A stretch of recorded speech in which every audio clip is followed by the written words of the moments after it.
Good morning विद्यार्थी मित्रों। कक्षा 12 विषय भूगोल पाठ 6 दूर संचार। इस वीडियो में हम लोग उपग्रह संचार के बारे में जानेंगे। उपग्रह को सैटेलाइट कहते हैं।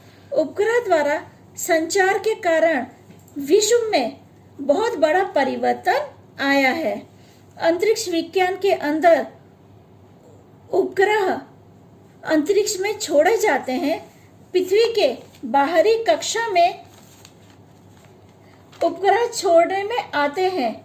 उपग्रह पृथ्वी के चारों तरफ गोल गोल घूमते हैं अथवा स्थिर होते हैं, पर जैसे पृथ्वी घूमती है उसकी वजह से जो उपग्रह छोड़े गए हैं उसका लाभ पृथ्वी के हर क्षेत्र में हर किसी को मिलता है। जैसा कि मैंने आपको बताया कि उपग्रह को हम लोग सैटेलाइट के नाम से जानते हैं। अंतरिक्ष अनुसंधान में यूएसए और पूर्व सोवियत संघ काफी आगे है। यानी जैसे कि हम लोगों ने आगे के लेसनों में भी पढ़ा है कि जो यूएसए है या पूर्व सोवियत संघ है या अफ्रीका या ऑस्ट्रेलिया, ऐसे जो विकासशील देश है वहां पर क्या है, टेक्नोलॉजी का विकास काफी आगे का था। यानी टेक्नोलॉजी काफी विकसित थी। हम लोगों ने पढ़ा था आगे के लेसनों में, आप लोगों को अगर याद हो तो। अंतरिक्ष में छोड़े गए पहला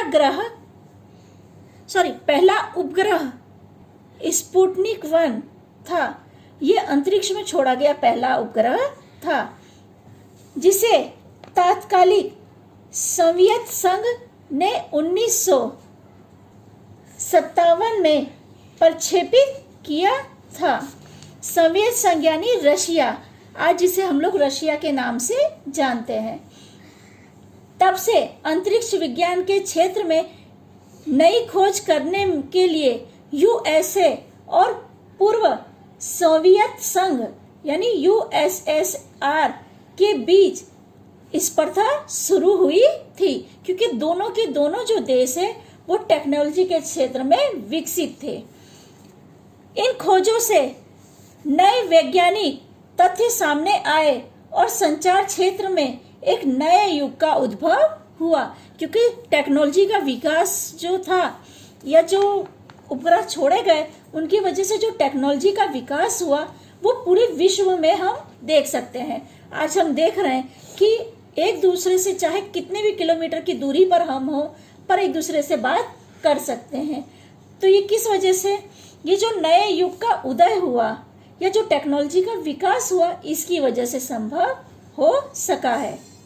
उपग्रह संचार प्रणाली इतनी सक्षम है कि एक उपग्रह पृथ्वी के 1/3 भाग में और 3 उपग्रह समग्र पृथ्वी पर संचार व्यवस्था प्रस्थापित कर सकता है। यानी 3 उपग्रह पूरे पृथ्वी को जो संचार तंत्र है उसको चला सकता है। उपग्रह संचार प्रणाली का एक अतिरिक्त लाभ यह है कि दूर के संदर्भ में आने वाले खर्च और समय एक समान रहता है। उपग्रह के माध्यम से संदेशा भेजने का खर्च 500 किलोमीटर से 5000 किलोमीटर तक लगभग समान रहता है। कहने का अर्थ है जैसे हम लोग ईमेल भेजते हैं तो ईमेल का उपयोग हम किस तरह से कर सकते हैं, इंटरनेट के उपयोग के जरिए। अब आप अपने पास में बैठे दोस्त को मैसेज करें या किसी दूर बैठे व्यक्ति को मैसेज करें, इंटरनेट तो आपका एक ही जितना उपयोग होगा, उसी तरह इसमें भी है। चाहे 5000 किलोमीटर हो या 5000 किलोमीटर तक एक समान खर्च होता है। जैसा कि मैंने आपको उदाहरण से भी समझाया कि इंटरनेट का उपयोग करके जो ईमेल आप भेजते हैं, चाहे किसी पास वाले व्यक्ति को भेजें या दूर वाले को, एक समान खर्च होता है। उपग्रह संचार के कारण आज सेलफोन का उपयोग तथा दूरदर्शन के लोकप्रिय कार्यक्रम और किसी भी घटना का सीधा यानी जो हम लोग बोलते हैं लाइव टेलीकास्ट देख सकते हैं। कई घटना आप लाइव भी देख सकते हैं। पहले ऐसा नहीं था, पर आज कई घटनाएं आप लाइव देखते हैं। कई बार जो नेता भाषण देते हैं हम उसे लाइव देख सकते हैं, या मैच है या फुटबॉल जो भी खेल संबंधित है, काफी चीजें हैं जो आप लाइव सुन सकते हो या देख सकते हो। उपग्रह संचार क्षेत्र के विकास में भारत का विशेष स्थान है, इसलिए विविध उद्देश्यों से छोड़े गए उपग्रह अलग अलग ऊंचाई पे प्रक्षेपित किए जाते हैं। प्रथम भारतीय संचार उपग्रह आर्यभट्ट पूर्व सोवियत संघ द्वारा 1975 में प्रक्षेपित किया गया था। यानी ये जो उपग्रह है आर्यभट्ट, ये भारत में बना था, पर जो रशिया के द्वारा रॉकेट के जरिए उसको आकाश में प्रक्षेपित किया गया था, क्योंकि भारत जो था ये टेक्नोलॉजी के क्षेत्र में उस समय इतना विकसित नहीं था।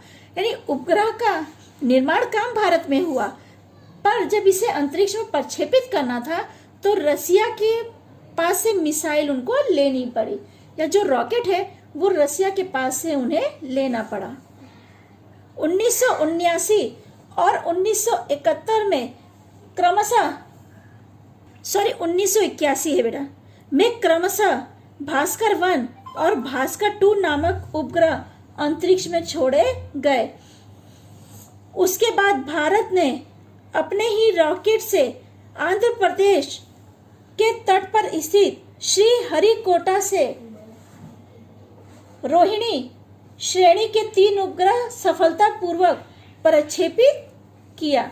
सबसे पहला उपग्रह था वो आर्यभट्ट था, उसके बाद भास्कर 1 और भास्कर 2, इसके बाद रोहिणी।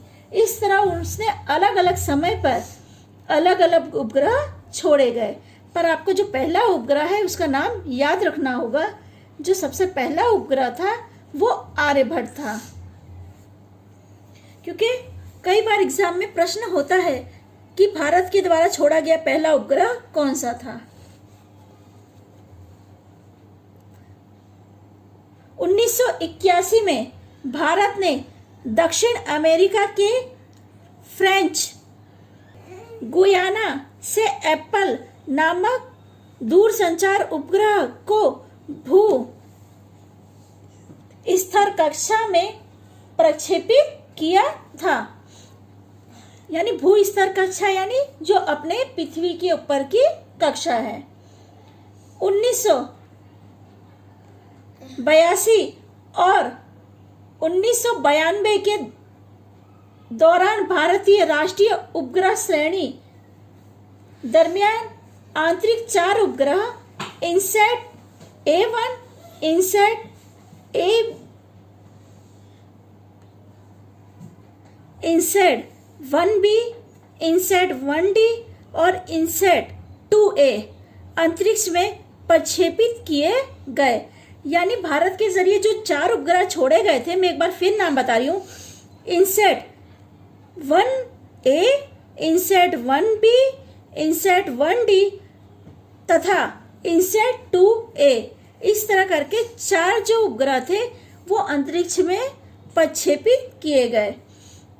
आधुनिक उपग्रह से दूरसंचार, दूरदर्शन, रेडियो प्रसारण खूब प्रभावशाली हो गया है। जैसा कि मैंने आपको बताया कि टेक्नोलॉजी के क्षेत्र में इन उपग्रहों की वजह से काफी विकास देखने को मिला है। आज हम नई नई टेक्नोलॉजी जो देख रहे हैं या विकास जो देख रहे हैं, ये सैटेलाइट की देन है। भारत सरकार पिछले काफी समय से दूरसंचार के विकास के लिए जो उपग्रह अवकाश में छोड़ते हैं उनकी विशेष जानकारी परिशिष्ट 1 में है। ये जो परिशिष्ट 1 है ये 115 पेज नंबर पे आपके बुक के आखिरी में है। आप अपनी बुक का आखिरी पेज देखोगे 115 पेज नंबर, उस पे सारे उपग्रहों की जानकारी दी गई है। पर अपने जो मुख्य उपग्रह इस बुक के अनुसार दिए गए हैं, इस लेसन के अनुसार आपको वही याद रखना है कि सबसे पहला उपग्रह आर्यभट्ट, उसके बाद भास्कर 1, भास्कर 2 और रोहिणी, इस तरह करके उपग्रह छोड़े गए हैं। क्योंकि कई बार प्रश्न पूछे जाता कि भारत के द्वारा कौन कौन से उपग्रह छोड़े गए हैं, तब आपको इस सारे उपग्रहों के नाम बताने होंगे। और अगर यही पूछा जाए कि भारत के द्वारा छोड़ा गया पहला उपग्रह कौन सा है, तो वो आर्यभट्ट है। ठीक है विद्यार्थी मित्रों, यहाँ पे हम लोग अपनी चर्चा रोकते हैं। अगला टॉपिक जो कंप्यूटर है वो आगे की वीडियो में हम लोग चर्चा करेंगे।